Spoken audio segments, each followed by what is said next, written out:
Hi, I'm Mary. I'm Joe. I'm Maggie. And you're watching Word of Mouth. Hey.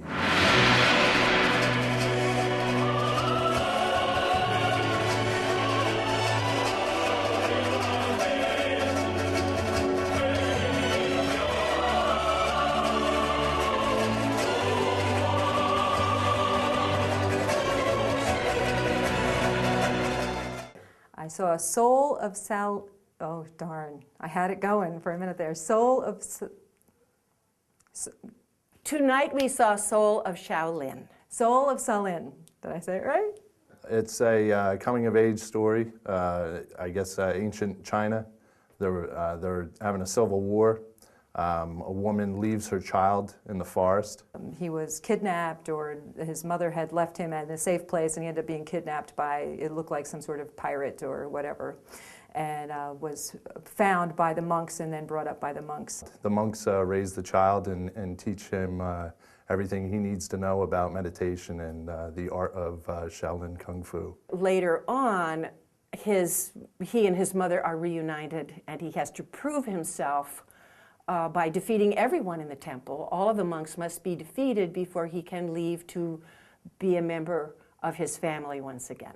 It's a simple story, 6 scenes, and you know, they give you a great, and if you walk into the theater, there's storyboards walking in. Scene 1 means this, scene 2 means this. It's not in the program that way, but like I said, it's a pretty simple story and you get it as you're going along. It is a blend of Kung Fu, almost a ballet format. It's all done in dialect, almost like a silent movie with Chinese background music and their manners, and of course their beautiful costumes. My wife said it was a man ballet, you know, which was great. It's a perfect way to sum it up. A lot of choreographed fights, a lot of tests of strength.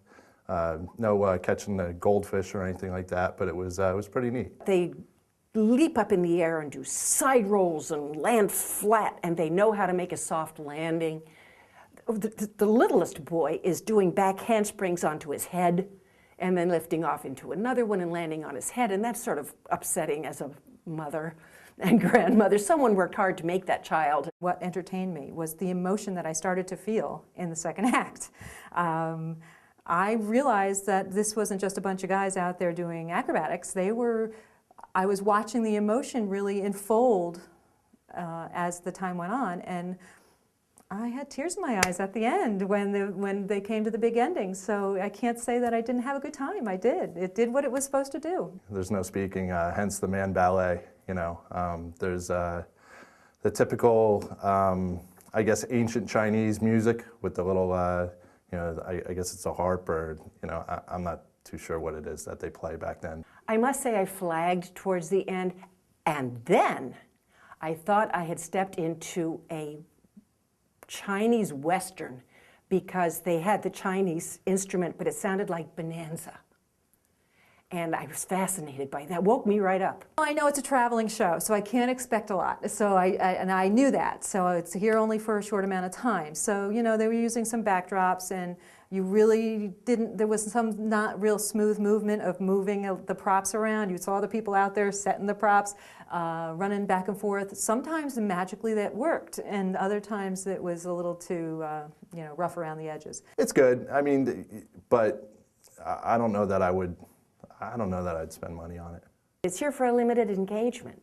And I think if the Orient is your thing, I think if martial arts is important in your life or the life of your children or grandchildren, I think they would enjoy it very much. There's parts that were a little slow and parts that felt a little contrived, but when they have all those gentlemen out there and doing their things together with the different props that they used, it was really impressive. It was very athletic, sometimes really thrilling, and you know, it was good entertainment. If you can appreciate the Rockettes or you know, like the Marine Corps drill line with the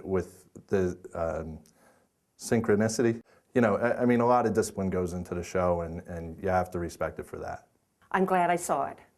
It's an experience that I would not have had heretofore. And I'm very happy I saw it, and I would like to see everyone come, because this is a goodwill gesture that the Netherlanders are doing, I understand, to have a cultural exchange. And how will we ever understand if we don't see what is part of their culture? Say go see it. I really do. This is one of those that it's a once in a lifetime different kind of thing that you're really not going to see. And especially after the Olympic experience, you saw a lot of these people in the Olympics, this type of entertainment, and it was intriguing then, and it was as it is now. It was one of those things that I would say go see it. It's only here for a short amount of time. Why not?